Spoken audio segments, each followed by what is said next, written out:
Okay, so fascinating topic, hot topic as discussed, and I'm inviting, we all know Sami, and I'm inviting Leah Tonkin up here who's at Life Signs, which is a West affiliate. She's has expertise in lifestyle medicine, and we will be discussing where do we go from here.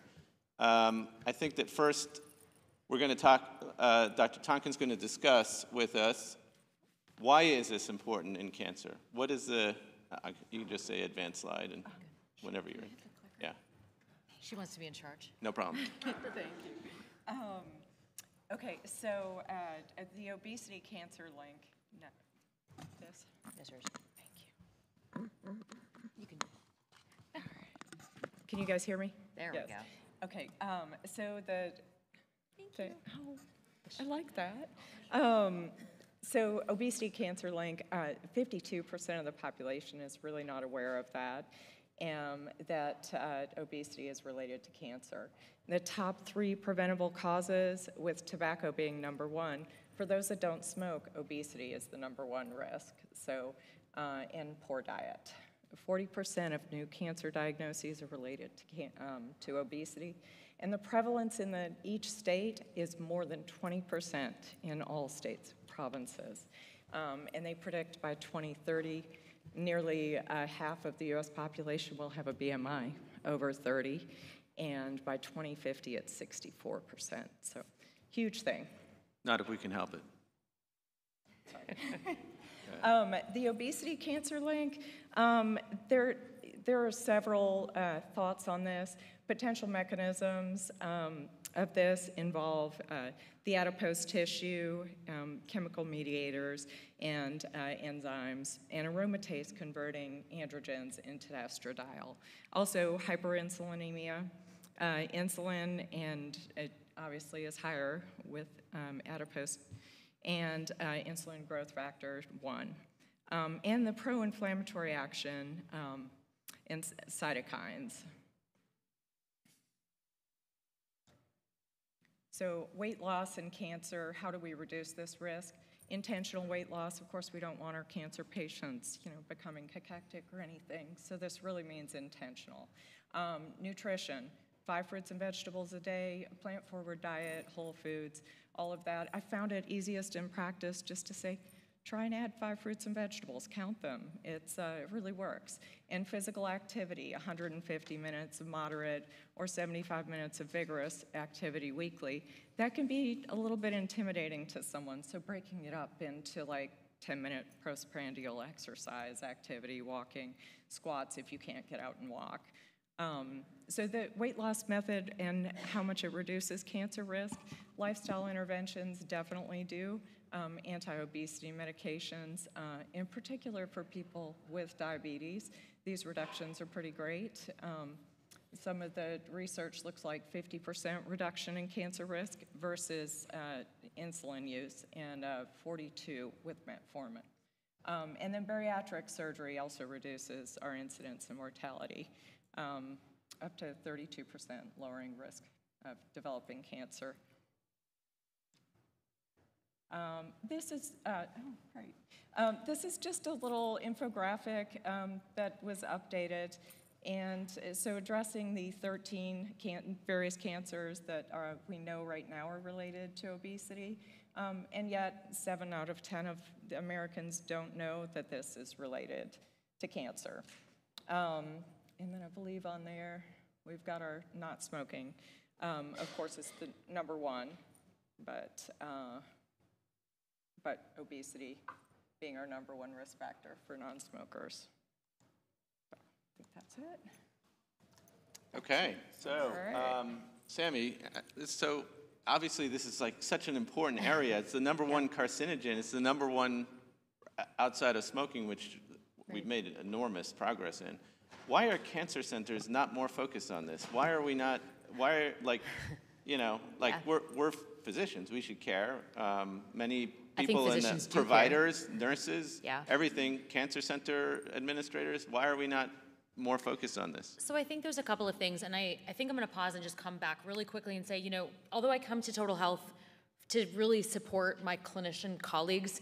23 years of my career almost has really been in educating and supporting patients with lifestyle strategies, understanding that so much has changed in our world. Like, we're just more sedentary. Our food supply here in the United States is 71% processed in our grocery stores. I think we all care, but we're so busy. And I think Total Health Conference is an example of what is happening in oncology care that we're so focused on in our role, that how do we then manage one more thing that's also not reimbursed? And also thinking about it Dr. Bradley really elevated the importance of a multidisciplinary clinic. I say this as someone who's worked in cancer care for a long time. We've seen the importance of multidisciplinary in treating cancer, and I think obesity needs a multidisciplinary approach. And so I don't think that treating obesity and even preventing is the role of the cancer care team. But I do think that we need to be more educated and empowered as individuals, because I think it will help us create conversations and support our patients who want the information. But I think that it is really leaning on our other professionals is the future. And I will say, I am deeply inspired also by AI, and so I was extra inspired to hear Dr. Flores speak, because I think it's another tool to help us drive conversations around behavior change. Yeah, excellent. And I'm just going to talk through just root for a second, but essentially we talked about this, 40% are obese, and this is the issue. It's America's just gotten so much more obese and extremely obese, and you can see we talked about before about the food everywhere, and ultra-processed food, we're like way over Europe, and larger portion sizes and sugar beverages, and a lot of it is just these aggressive marketing that they're so amazingly manipulative and enticing with, and we just basically, food industry lobbies are like enormous, and the system's just totally rigged against us. And big stakes, sugar consumption over 100 years, it went up. I wish my portfolio went up like this. But you can see, like, basically, this is big business. I mean, we're talking about over the past 20, 30 years, $3 trillion industry, plus on every level of the supply chain, from agriculture to retail, food industry, and ultra-processed food, obviously, is major. And you can see this ultra-processed food. I mean, it's even more significant growth. You can see as Coke, Pepsi, Unilever, that's Ben & Jerry's and stuff like that, and McDonald's and all that, just going up enormously, skyrocketing. And that goes along with it. And we're also more sedentary. We have more screen time. The kids aren't going out and playing sports anymore. We go in cars instead of going around. And there's just so many genetic predisposition, hormonal imbalances, addiction, like from these ultra-processed foods.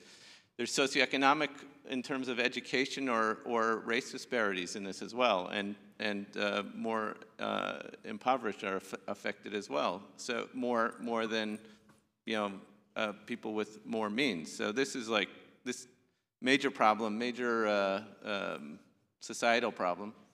And then there are medications, obviously, that promote it, and lack of preventive health care. And I think, one of the things that is clear, like, if we're in our clinic, like, I never learned lifestyle medicine when I was in medical school. I don't even think the thing existed. I don't even think it was a discipline at the time. So I think we're really only getting, to the beginning of this, and I think it's not part of the medical curriculum that I'm aware of, and some of you may have had that. I don't know, but I don't think so.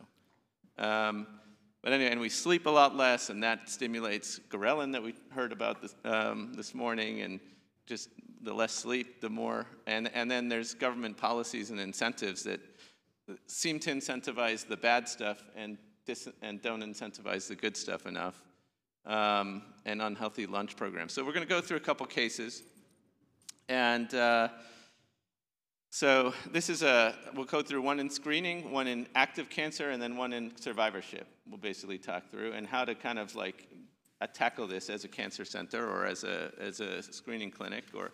And so this is in a cancer prevention space. So 58-year-old female, germline ATM mutation.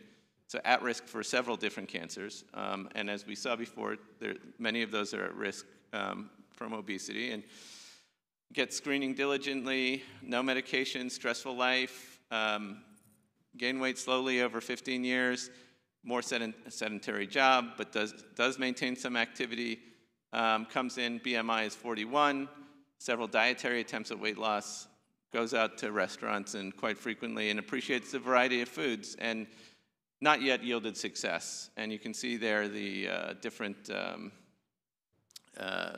you see blood pressure and A1C is great, and the other materials are seemingly okay.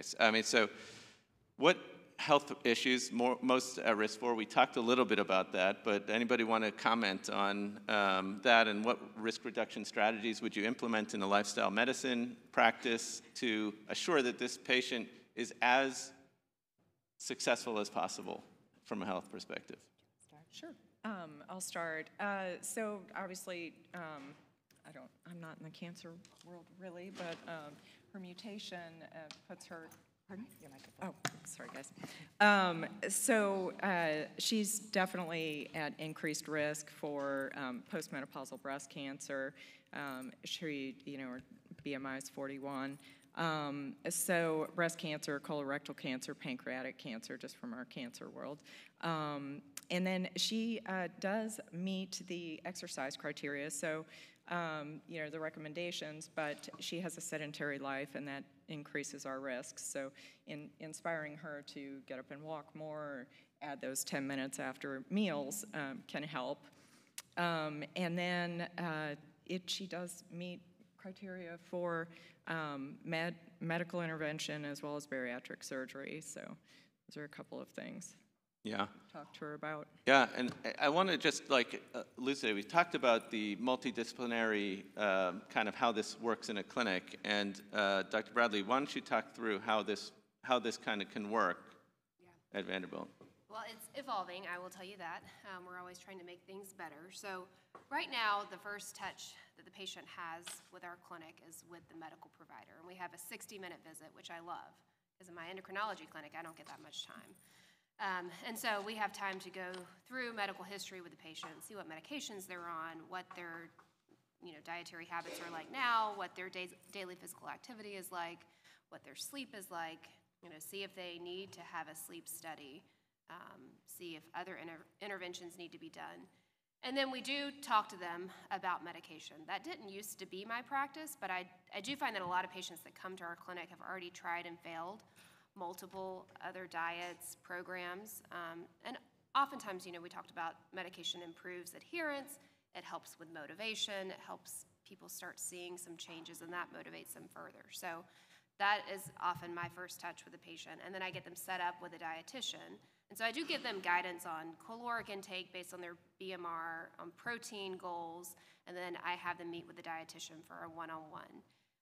Before they meet with the dietitian, I give them a video that's led by our dietitian, so they watch that at home. That's their homework. And then a packet that has a lot of information, just reading a food label, what's a protein, what's a starch, what's a fat, where do we get fiber, grocery shopping tips, meal planning tips, if you want to use a protein supplement, which ones are the best ones. So all of that information goes into their hands right after the visit with me. And usually we have them follow up with a medical provider every 3 months. I think it could easily be every 1 month, but we just don't have the bandwidth to do that. Even though we have a team of medical doctors and advanced practice providers, it's still, we have way too many patients, and my wait time is over 6 months. So wow. Finding practical ways to get them in for follow-up so that we can look at their TANITA analysis, see what their body composition is doing, and then guide their hand in terms of these medications. Yeah, so your wait time is over 6 months. How do we manage the volume of this? Like, at the end of the day, this is just, obviously, we're not going to send everybody who needs an intervention to endocrinology, right? So how would you do this practically if you were to set it up outside of an endocrine practice? Well, so ours is actually a weight loss practice within Vanderbilt. So I practice 50% endocrinology and 50% at the weight loss center, but we have a bariatric side, so a surgical side, and then a medical side. But that's why we keep changing things. So now we're trying to maybe front load some of those dietitian visits, behavioral health, other things that we have before they meet with the provider so that we can cut down on the visit time, and then we can see more patients. So it's, Okay. we're trying to meet Fair the enough. needs. And we also do a lot of telehealth as well, which I think has expanded our reach Sure. and, improved access to care for a lot of patients. Yeah. It's hard. Well, so it's interesting. So like I talked about the curves on big sugar and food industry and everything like that, but it's almost looking like that same trajectory is headed for the GLP-1 inhibitors. Like you're seeing now this kind of like rapid uptake, rapid rise, and obviously that creates a large tension in Washington and policymakers and everything like that. And obviously you've got a lot of people, a lot of tension in that. But we'll talk a little bit about GLP-1 inhibitors and the practical application, but by show of hands, who here has either taken GLP-1 inhibitors, thought about taking it, maybe thinking in the future, or someone in their family? Gosh, a lot of people, yeah. So you see it's a lot. And I think that's kind of like what we're talking about here. So the question is like, and I think I would say the biggest reason is for high BMI, but you think obviously there's a vanity perspective as well, and like at what level would you say is it okay to go on one of these? Yeah, so that's why I talked about our prescribing criteria. So anybody with a BMI over 30, I would consider. But I have some patients that are, say, of Asian descent with a BMI of like 26 that have fatty liver. And so I've prescribed it for those patients. So it's really, guidelines are there to help us, but they're not the end-all be-all. So it's up to our discretion how to best help our patients. Yeah, and you've talked about insurance coverage and how you navigate through that mess, and that's obviously a changing mess that is going to continue to change. So we have a whole pharmacy team that helps us with that. Yeah. So they screen our patients before we even see them and let us know, do they have coverage for Wegovy or Zepbound or any of the FDA-approved ones?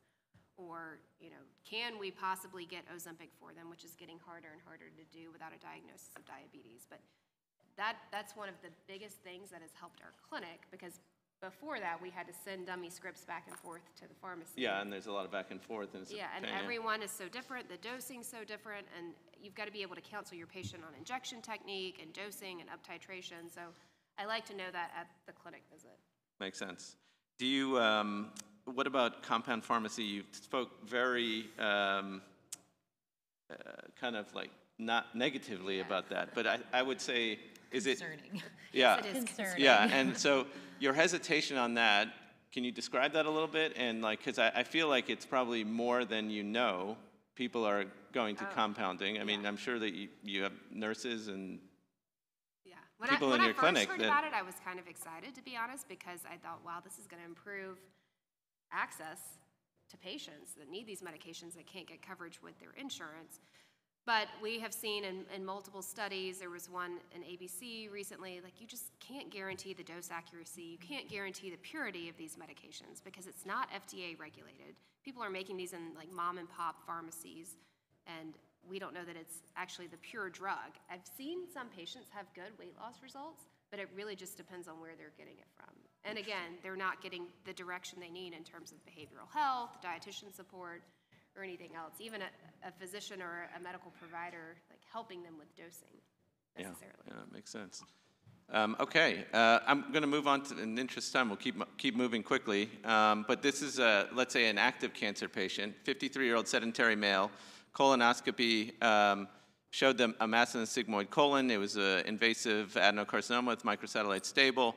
There was externally, in the end, it ended up being that it was localized with a couple of lymph nodes. It's seemingly after imaging. BMI was 53.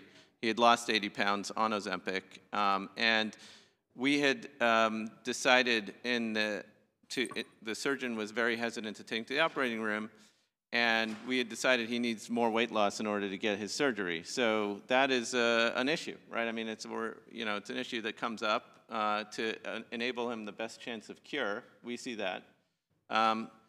So how would you, we decided to give him chemotherapy first, and how would you then assure maximal amount of weight loss in the fastest amount of time possible to get him to bridge the surgery? Any of you can answer. Well, The bigger question I actually have on this is, we're thinking about weight loss, but we briefly talked about this. If it's a sedentary male, what's his skeletal muscle mass to body composition and his function and his risk of adverse events going into those surgeries? And so I think that sometimes weight loss is a goal, but looking at skeletal muscle mass, like through a complex multidisciplinary or even a simple assessment test of function and recommending exercise, which hasn't been on his regimen yet, can give a good tool that'll also manage side effects. But I think for a lot of people, it is about losing weight, but are we losing weight in the short term for those sort of long-term consequences? And these are patients that are at high risk for adverse events in the ER and adverse events from treatment. So I think some of those conversations for these patients can be very important and empowering, but giving them tools that he could start with, as even in the beginning, I hesitate with patients on active cancer for one more team. Yeah. They're like, I can't. So that's they're kind already of one thought overloaded, that I have. right? Right, exactly. So would you change to tirzepatide and try to dose escalate and try to get, things are going, but it's a little not going fast enough. Yeah, so. I often see patients that plateau with semaglutide, and I switch them to tirzepatide, and then they lose more weight. So I think that that's definitely a viable strategy if you want to go the medical direction, but surgery, I think, could be considered for this patient. Could you contemplate gastric bypass or some kind of surgical option in this? I'm not a surgeon. But, Yeah, right. but I would probably consider having that conversation with the patient and then having him consult with surgery once he's at a more stable place from his cancer treatment. Okay, excellent. So, Sami, these things are so unbelievably effective, these GLP-1 inhibitors, everything like that. Is diet and exercise dead? How do we, my quads are burning right now. But I think the reality is, morning. a lot of this is behavior change and motivation. And if we can give people the tools to have really true change with, a multidisciplinary approach, I'm all for it. Where I'm concerned is, I love some of the data about looking at the diet and exercise interventions as a starting point and then adding the medications. A, we're going to see more success. B, we're going to be able to help those patients feel better, live a better quality of lifestyle, and potentially get off those medications. I've seen so many people that have had great weight loss success and that are very frail and very, kind of dysfunctional in a different way. And so I want to use these tools to give people that health span back, and I think it is really putting them in conjunction together. It's the same thing we did with treatment. We had singlet, now we have couplet and triplet. You know what I mean? Yeah, so there's synergy. It is not synergy. dead. Yeah. But you cannot eat highly processed foods, right? And have great skeletal muscle mass, even if you're on these medications. Yeah. So I think that the team is the most critical thing. Absolutely. And Sami, how would you explain there's someone in the literature sometimes in some cancers, there's something called the obesity paradox, that basically sometimes obese patients seem to do better on treatment. So how would you, and maybe it's not BMI of 50, but BMI of 32 or something. We always are like, we want them fluffy, so they have something to lose. Maybe that's 20 years ago, but when we really read the data now, again, sarcopenic obesity, which I think probably the most common cancer that I see this in is our lung cancer patients. They are under-muscled, they carry a different level of body fat to skeletal muscle, they tend to do worse prognostically, and the data supports that. So I think it is really taking a look at BMI, sure, but again, if we can, do the dynamometer and test their grip strength, we can have a quick measure of strength in skeletal muscle, which is going to give us a better tool. And I think the patients feel empowered with that information as well. They don't really know. They've only been trained weight and BMI. So I think it is kind of a simple approach. I'd love to put them all on body composition. I think I asked you about DEXA because I was like, yay, but it's not realistic, and it's also not translatable to other practices. Okay, and very quick, just last case, survivorship. So 47-year-old male physician, history of testicular cancer.